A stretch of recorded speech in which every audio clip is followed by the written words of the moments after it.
لا إله إلا الله محمد رسول الله. لا إله إلا الله محمد حبيب الله. نحمده ونصلي على رسوله الكريم اما بعد فاعوذ باللہ من الشیطان الرجیم بسم اللہ الرحمن الرحیم۔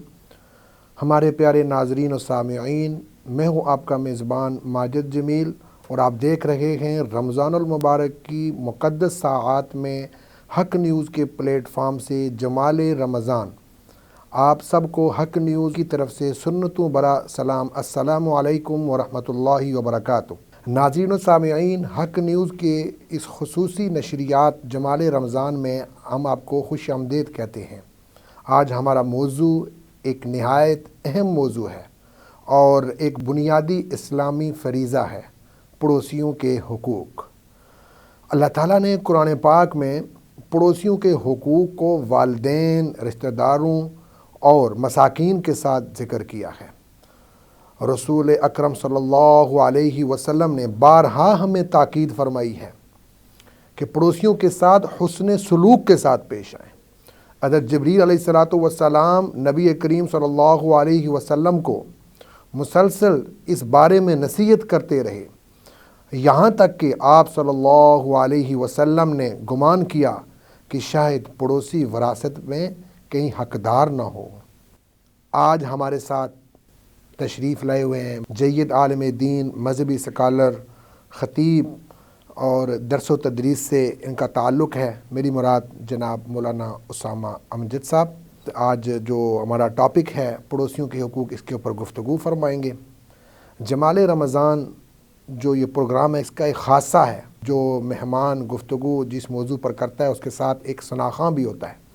تو آج ایک میانات ثناخواں اور بڑی اچھی آواز اور بہت اچھا کلام پڑھتے ہیں بھائی جناب محترم خاور بشیر ستی صاحب، وہ بھی ہمارے ساتھ تشریف فرما ہیں، ان سے ہم نعتیہ کلام سنیں گے۔ گفتگو کا آغاز کرتے ہیں۔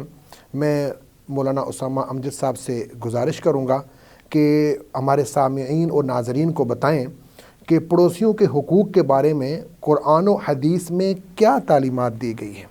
نحمده ونصلي على رسوله الكريم اما بعد فاعوذ باللہ من الشیطان الرجیم بسم اللہ الرحمن الرحیم واعبدوا اللہ ولا تشرکوا به شیئا وبالوالدین احسانا وبذی القربى والیتامى والمساکین والجار ذی القربى والجار الجنوب والصاحب بالجنب وابن السبیل وما ملکت ایمانکم ان اللہ لا يحب من كان مختالا فخورا۔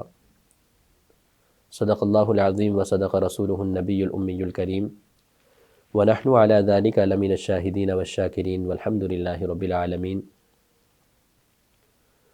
سب سے پہلے میزبان مکرم مولانا ماجد جمیل ستی صاحب کا اور اسی طرح جمال قرآن کے پلیٹ فارم سے حق نیوز کی جملہ انتظامیہ کا تہ دل سے ممنون و مشکور ہوں، جنہوں نے ہمیں آپ تمام حضرات سے مخاطب ہونے کا موقع عنایت فرمایا ہے۔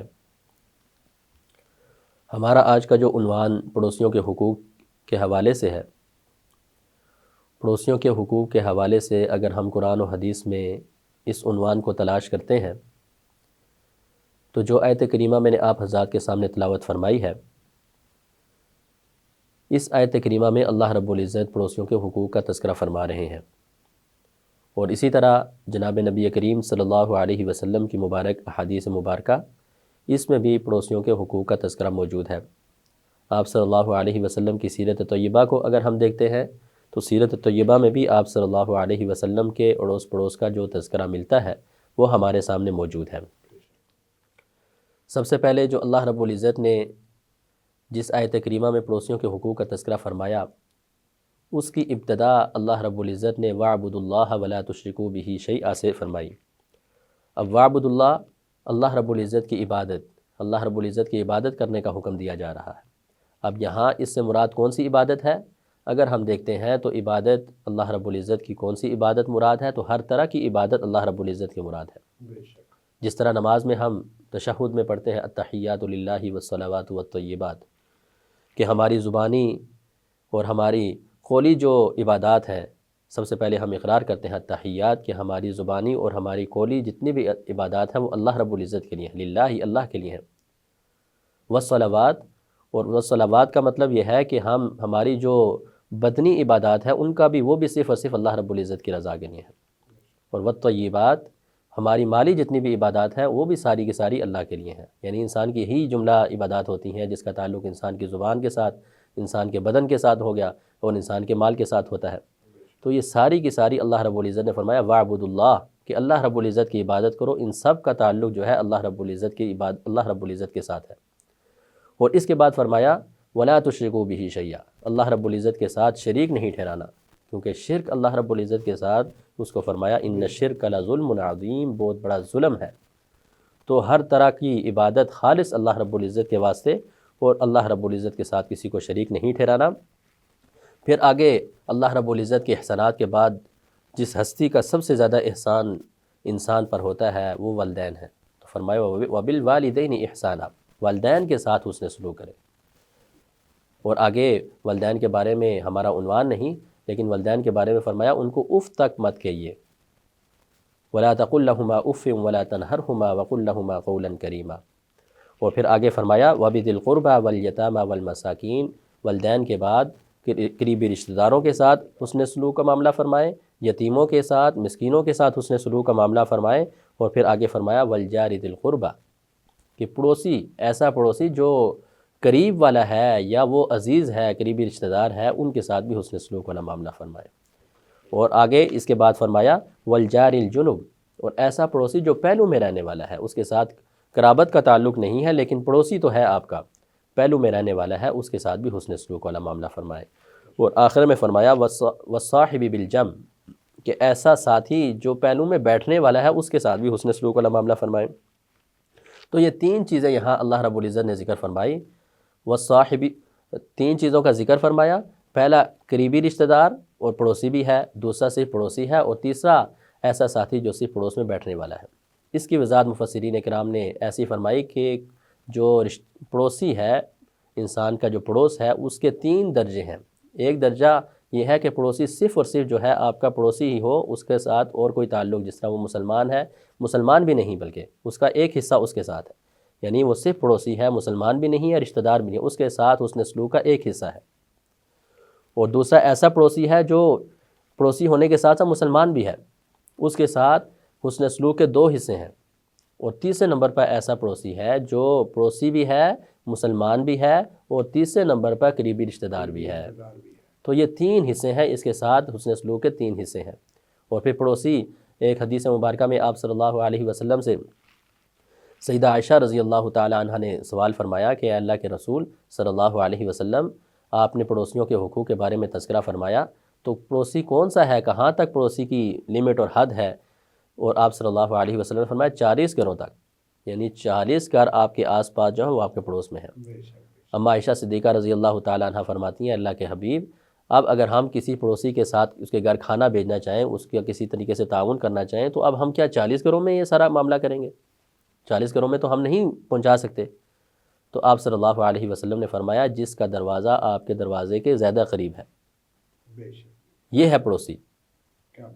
اور پڑوسیوں کے بارے میں اللہ رب العزت نے حسن سلوک کا حکم دیا، جیسے اس آیت کریمہ کے ضمن میں آپ حضرات کے سامنے یہ بات رکھ دی گئی کہ پڑوسیوں کے ساتھ حسن سلوک کرنا۔ حسن سلوک کس میں آتا ہے؟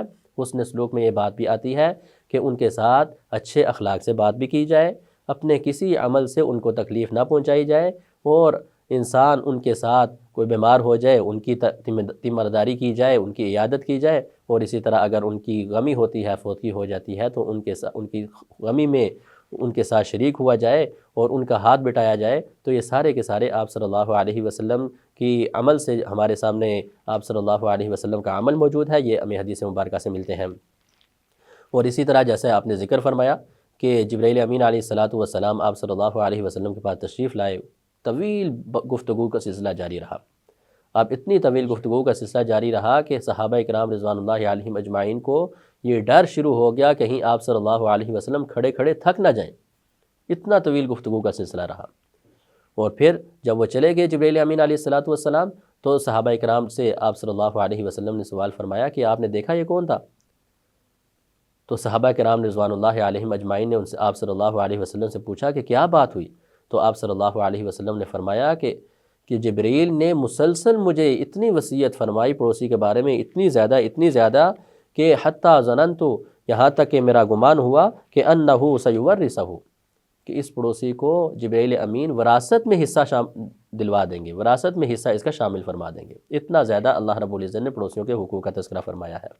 تو اگر ہم قرآن و حدیث کی روشنی میں دیکھتے ہیں تو آپ صلی اللہ علیہ وسلم نے پڑوسیوں کے حقوق کا تذکرہ فرمایا، ان کے ساتھ حسن سلوک کا تذکرہ فرمایا، اور ان کے ساتھ ہر خوشی غمی میں ان کا ساتھ، ان کا ہاتھ بٹانے کا تذکرہ فرمایا۔ اور یہ ساری چیزیں اگر ہم آج اپنے معاشرے میں خصوصاً رمضان المبارک کی بابرکت ساعات میں ہم پڑوسیوں کی مدد امداد کرتے ہیں، ان کے ساتھ اچھے طریقے سے گفتگو کرتے ہیں، ان کا ہر طرح کا تعاون کرتے ہیں، اور اگر کچھ بھی نہیں کر سکتے تو کم از کم ان کو اپنے ہاتھ، اپنے جسم سے، اپنے اعضاء سے ان کو تکلیف پہنچانے سے اگر آج ہم باز کا آ جاتے ہیں تو یہی شریعت اس مطہرہ میں اللہ رب العزت نے ہمیں حکم عطا فرمایا اور ان پڑوسیوں کے ساتھ حسن سلوک کرنے کا حکم عطا فرمایا۔ ماشاءاللہ جی مولانا صاحب، آپ نے بہت ہی اعلیٰ انداز کے اندر جامع معنی جو ہے نا آپ نے قرآن و حدیث کی روشنی میں پڑوسیوں کے حقوق بتائے۔ گفتگو کا سلسلہ ہمارا جاری رہے گا۔ ہم اپنے دوسرے مہمان کی طرف چلتے ہیں، جناب خاور بشیر ستی صاحب سے، کہ وہ اپنا کلام پیش کریں۔ نبی کا لب پر جو ذکر ہے بے مثال آیا، کمال آیا، کمال آیا۔ نبی کا لب پر جو ذکر ہے بے مثال آیا، کمال آیا، کمال آیا۔ جو ہجر طیبہ میں یاد بن کر خیال آیا، کمال آیا، کمال آیا۔ نبی کا لب پر جو ذکر ہے بے مثال آیا، کمال آیا، کمال آیا۔ تیری دعاؤں ہی کی بدولت عذاب رب سے بچے ہوئے ہیں، تیری دعاؤں ہی کی بدولت عذاب رب سے بچے ہوئے ہیں۔ جو حق میں امت، جو حق میں امت کہ تیرے لب پر سوال آیا، کمال آیا، کمال آیا۔ نبی کا لب پر جو ذکر ہے بے مثال آیا، کمال آیا۔ غرور ہوروں کا توڑ ڈالا، لگا کے ماتھے پہ دل خدا نے، غرور غوروں کا توڑ ڈالا، لگا کے ماتھے پہ دل خدا نے۔ جو کالے رنگ کا، جو کالے رنگ کا غلام تیرا بلال آیا، کمال آیا، کمال آیا۔ نبی کا لب پر جو ذکر ہے بے مثال آیا، کمال آیا۔ عمر کی جرات پہ جاؤں قربان، عمر کی جرات پہ جاؤں قربان، اج کیسر و کسرا بھی تجھ سے لرزا۔ عمر کے آنے، عمر کے آنے سے کفر پر جو زوال آیا، کمال آیا، کمال آیا، نبی کا لب پر جو ذکر ہے بے مثال آیا، کمال آیا، نبی تو صائم سبھی ہے اعلیٰ، اے رتبے سب کے عظیم بالا، نبی تو صائم سبھی ہے اعلیٰ، اے رتبے سب کے عظیم بالا، مگر جو آخر میں آمنہ کا وہ لال آیا، کمال آیا، کمال آیا، نبی کا لب پر جو ذکر ہے بے مثال آیا، کمال آیا، کمال آیا۔ ماشاءاللہ جی، بہت اچھے انداز میں آپ نے نعت رسول مقبول صلی اللہ علیہ وسلم پیش کی۔ ہم گفتگو کا سلسلہ آگے جاری رکھتے ہیں، جو ہمارا موضوع ہے پڑوسیوں کے حقوق۔ اس حوالے سے میں مولانا اسامہ صاحب آپ سے گزارش کروں گا کہ ہمارے ناظرین اور سامعین کو بتائیں کہ نبی کریم صلی اللہ علیہ وسلم کے عمل سے ہمیں پڑوسیوں کے ساتھ حسن سلوک کا کیا درس ملتا ہے؟ جی جزاک اللہ خیرہ۔ آپ صلی اللہ علیہ وسلم کی سیرت طیبہ کے حوالے سے میں نے پہلے بھی عرض فرمایا کہ آپ صلی اللہ علیہ وسلم کی سیرت طیبہ ہمارے لیے، تمام امت کے لیے، تمام مسلمانوں کے لیے مشعل راہ ہے۔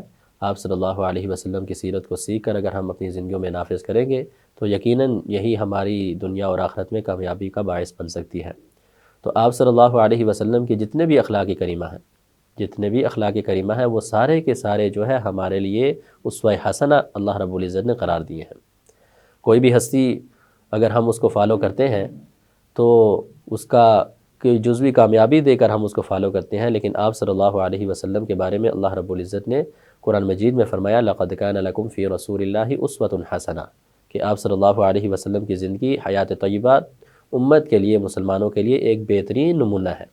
اس کے مطابق اگر ہم عمل کریں گے تو اللہ رب العزت ہمیں کامیاب فرمائیں گے۔ ہماری زندگی جو دنیاوی زندگی ہے، گھریلو زندگی ہے، معاشرتی زندگی ہے، اخلاقی زندگی ہے، اسی طرح تجارتی زندگی ہے، تو وہ ساری کی ساری اللہ رب العزت ہمیں اس میں کامیابی عطا فرمائیں گے۔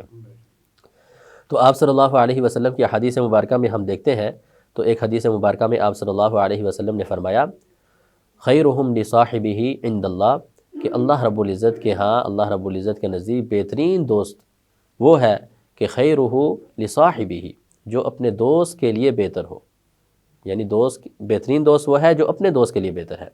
اور پھر اسی حدیث مبارکہ کے آگے آپ صلی اللہ علیہ وسلم نے فرمایا خیر الجیران عند اللہ، بہترین پڑوسی اللہ رب العزت کے ہاں کون سا ہے؟ بہترین پڑوسی وہ ہے کہ خیرہم لجارہ، جو اپنے پڑوس کے لیے بہتر ہو۔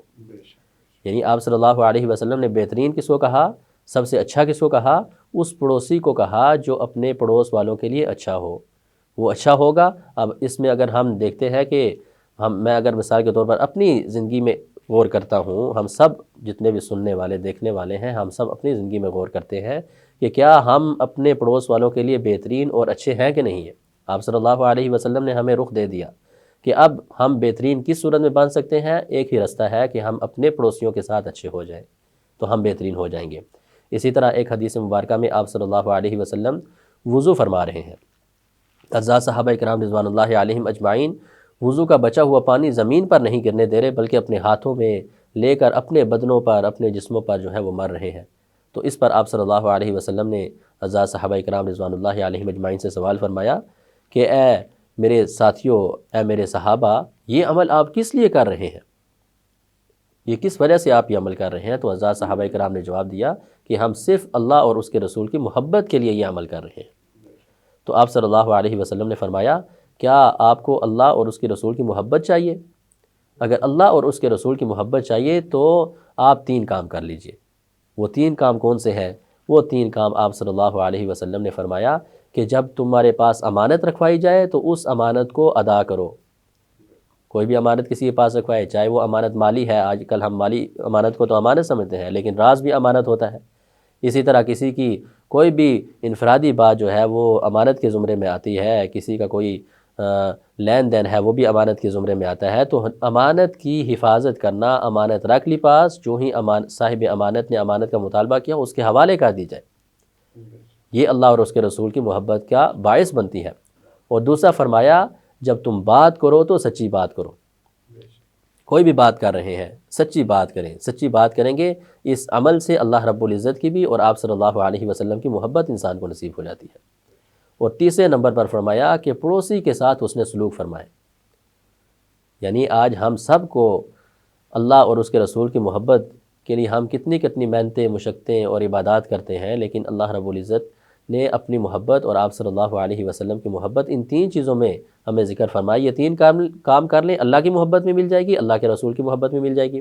تو آج ہم یہ 3 کام کر لیں، ہمارے پاس امانت رکھوائی جائے، ہم امانت اس کے خیانت نہ کریں، ہم امانت کو اس کے صحیح معنوں میں صاحب امانت تک پہنچانے کی کوشش کریں۔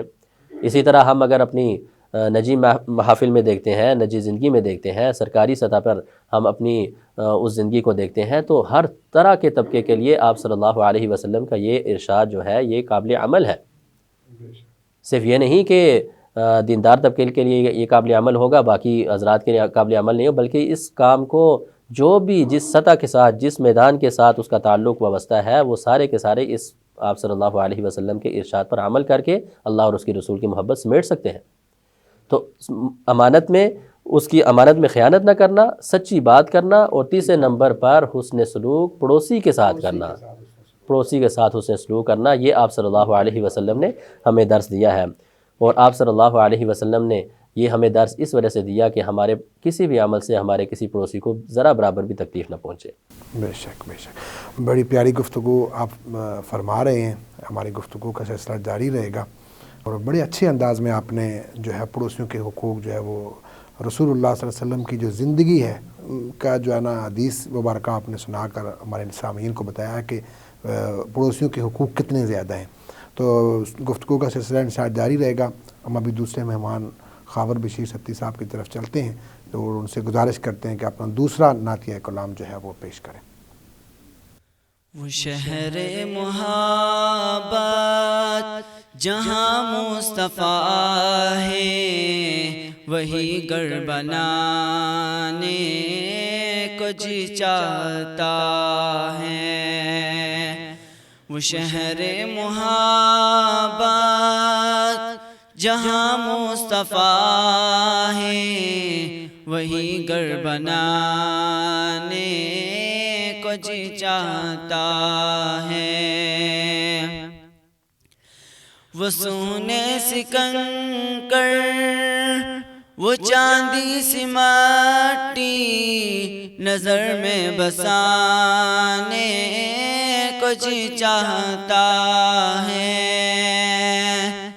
وہ سونے سے کنکر، وہ چاندی سی مٹی نظر میں بسانے کو جی چاہتا ہے۔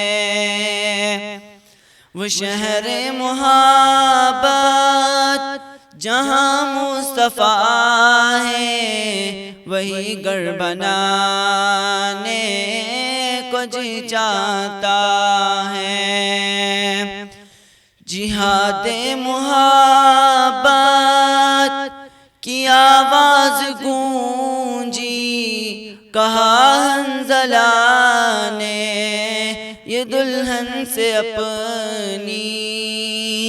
جہاد محبت کی آواز گونجی، کہا حنظلہ نے یہ دلہن سے اپنی۔ اجازت اگر دو تو جام شہادت لبوں سے لگانے کو جی چاہتا ہے۔ وہ شہر محبت جہاں مصطفیٰ ہے وہی گھر بنانے کو جی چاہتا ہے۔ جو پوچھا نبی نے کہ کچھ گھر بھی چھوڑا، صدیق اکبر کے ہونٹوں پہ آیا۔ جو پوچھا نبی نے کہ کچھ گھر بھی چھوڑا، صدیق اکبر کے ہونٹوں پہ آیا۔ وہاں مال و دولت کی کیا ہے ضرورت، جہاں دل لٹانے کو جی چاہتا ہے۔ وہ شہر محبت جہاں مصطفیٰ ہے وہی گھر بنانے کو جی چاہتا ہے۔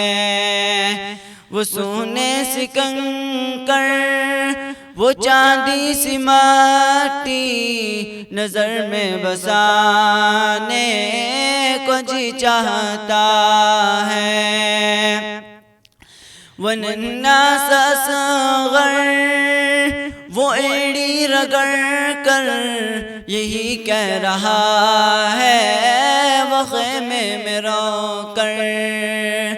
وہ ننھا سا اصغر، وہ ایڑی رگڑ کر یہی کہہ رہا ہے وہ خیمے میں رو کر۔ بابا میں پانی کا پیاسا نہیں ہوں، میرا سر کٹانے کو جی چاہتا ہے۔ وہ شہر محبت جہاں مصطفیٰ ہے وہی گھر بنانے کو جی چاہتا ہے۔ ستاروں سے یہ چاند کہتا ہے ہر دم، تمہیں کیا بتائیں وہ ٹکڑوں کا عالم۔ ستاروں سے یہ چاند کہتا ہے ہر دم، تمہیں کیا بتائیں وہ ٹکڑوں کا عالم۔ اشارے میں آقا کتنا مزہ تھا کہ پھر ٹوٹ جانے کو دل چاہتا ہے۔ وہ شہر محبت جہاں مصطفیٰ ہے وہی گھر بنانے کو جی چاہتا ہے۔ ماشاءاللہ بہت ہی پیارا کلام پیش کیا، اور اس کے اندر بہت سارے جو واقعات ہیں ان اشعار کے اندر جو ہے وہ سموئے ہوئے ہیں، تو بہت ہی پیارا کلام پیش کیا۔ ہم گفتگو کا سلسلہ ہمارا جاری ہے، تو میں مولانا اسامہ امجد صاحب سے گزارش کروں گا کہ ہمارے ناظرین کو بتائیں کہ کیا پڑوسی کے حقوق صرف مسلمان پڑوسیوں کے لیے ہیں یا پھر غیر مسلم پڑوسی بھی ان میں شامل ہیں؟ جی بہت اچھا سوال آپ نے فرمایا۔ پڑوسیوں کے حقوق کی جہاں بات ہو رہی ہے تو ہم اپنے معاشرے میں دیکھتے ہیں ہمارے اڑوس پڑوس میں بعض غیر مسلم بھی جو ہے وہ رہائش پذیر ہوتے ہیں۔ تو سوال ماشاءاللہ بہت اچھا سوال ہے کہ کیا ہم صرف مسلمانوں کے ساتھ ایسے حقوق کا برتاؤ کریں گے جو آپ صلی اللہ علیہ وسلم نے ذکر فرمائے، یا ہمارا غیر مسلموں کے ساتھ بھی ایسا ہی رویہ ہونا چاہیے؟ اس حوالے سے سیدنا ابن عمر رضی اللہ تعالیٰ عنہما کا ایک واقعہ حدیث کی کتابوں میں ملتا ہے کہ ابن عمر رضی اللہ تعالیٰ عنہما نے اپنے گھر والوں کے لیے ایک بکری ذبح کی۔ اب ان کے لیے بکری ذبح کی اور اس کا گوشت بنا، اور اس کے بعد ابن عمر رضی اللہ تعالیٰ عنہ نے اپنے گھر والوں سے سوال کیا کہ ہمارے پڑوس میں فلاں یہودی رہتا ہے، کیا آپ نے یہ گوشت اس بکری میں سے اس یہودی پڑوسی کا حصہ بھی ان کے گھر پہنچایا ہے کہ نہیں پہنچایا؟ تو گھر والوں نے کہا کہ نہیں، ہم نے ان کا حصہ نہیں پہنچایا۔ تو اس پر ابن عمر رضی اللہ تعالیٰ عنہما نے اپنی اہلیہ کو حکم دیا کہ جو یہودی پڑوسی کا ہماری اس بکری میں حصہ ہے وہ ان تک پہنچائیں۔ اب وہ یہ نہیں کہہ رہے کہ یہ ہماری بکری ہے، ہم نے اس کو ذبح کیا، اس کا گوشت سارا ہمارا ہے، بلکہ فرما رہے ہیں کہ اس کا جو حصہ ہے وہ ان تک پہنچائیں۔ اور پھر ساتھ یہ بھی فرما دیا کہ میں نے آپ صلی اللہ علیہ وسلم کو فرماتے ہوئے سنا کہ جبرائیل امین علیہ السلام اتنی تاکید کے ساتھ پڑوسیوں کے حقوق کا ذکر فرمایا کہ یہاں تک کہ آپ صلی اللہ علیہ وسلم کو گمان ہوا کہ کہیں یہ وراثت میں شامل نہ ہو جائیں۔ یہ ابن عمر رضی اللہ تعالیٰ عنہ کی اس حدیث میں اس عمل سے ہمیں یہ درس ملتا ہے کہ ہمارے حسن سلوک کا صرف مسلمان پڑوسی حقدار نہیں ہے، بلکہ جس طرح میں نے پہلے ذکر فرمایا کہ 3 طرح کے حصے پڑوسیوں کے ساتھ حسن سلوک کے ہیں۔ پہلا حصہ ایسا پڑوسی ہے کہ جو غیر مسلم ہے، ایسا پڑوسی جو غیر مسلم اور اس کا مسلمان نہیں ہے وہ، تو اس کے ساتھ بھی حسن سلوک کا برتاؤ ایسے ہی کرنا چاہیے، اور اس کے ساتھ حسن سلوک کا برتاؤ ہم پڑوسی کے ساتھ غیر مسلم کے ساتھ بھی کریں گے تو اللہ رب العزت کی رضا اور آپ صلی اللہ علیہ وسلم کی محبت ہم حاصل کرنے والے بن جائیں گے۔ بے شک بڑی پیاری آپ نے گفتگو کی۔ اب آخری میں آپ سے پوچھنا چاہتا ہوں، ہمارے ناظرین اور سامعین کو بتائیں کہ پڑوسیوں کے جو حقوق ہوتے ہیں ان کی خلاف ورزی کرنے، ہم جو ان کی خلاف ورزی کرتے ہیں، ان کے حقوق کا خیال نہیں کرتے، اس کے کیا نقصانات ہو سکتے ہیں؟ جی، پڑوسیوں کے حقوق ہم جو ادا نہیں کرتے تو اس میں ایک تو یہ ہے کہ ہم آپ صلی اللہ علیہ وسلم کی سیرت طیبہ پر عمل نہیں کر رہے، اللہ رب العزت کے احکامات پر عمل نہیں کر رہے۔ تو پڑوسیوں کے حقوق کو تو اتنا ذکر فرمایا گیا، جیسے آپ حضرات کے سامنے ذکر کر دیا گیا، ہم اس پر عمل کرنے والے بنے۔ اگر عمل نہیں کریں گے تو اس کا کیا رزلٹ نکلے گا، کیا نتیجہ ہوگا؟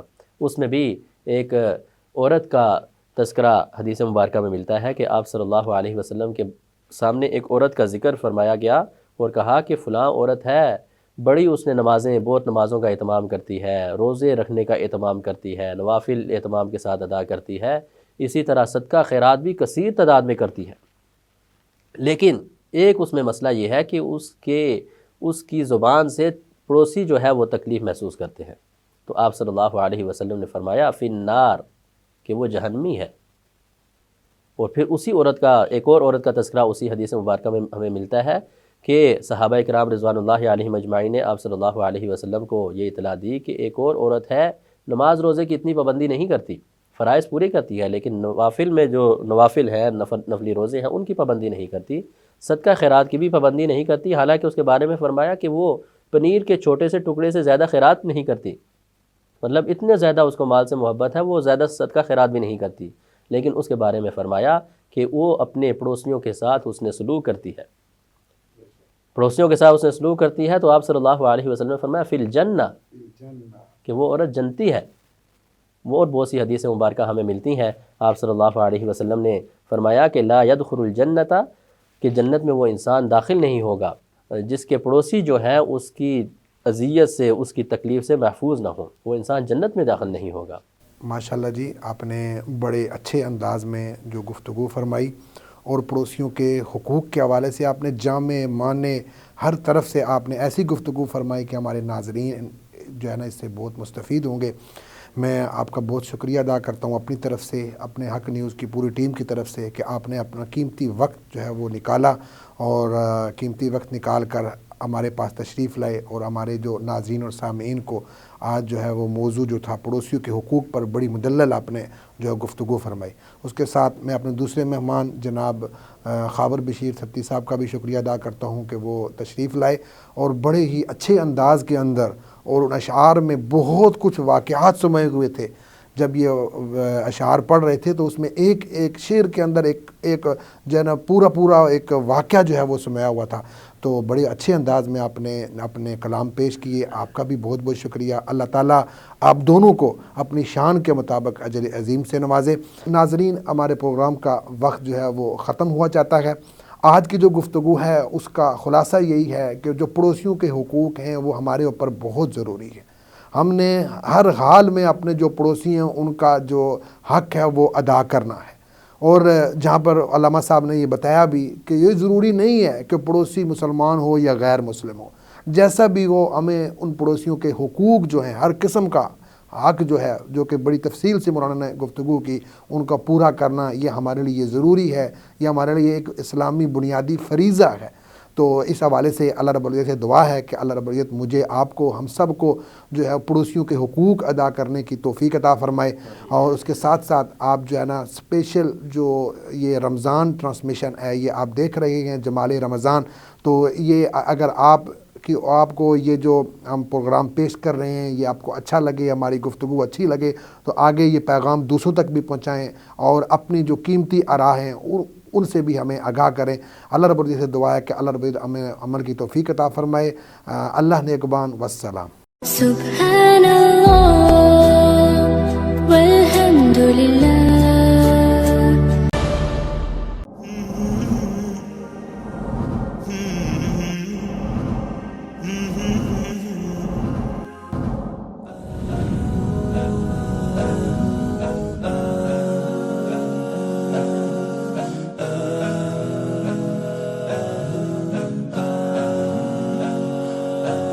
رمضان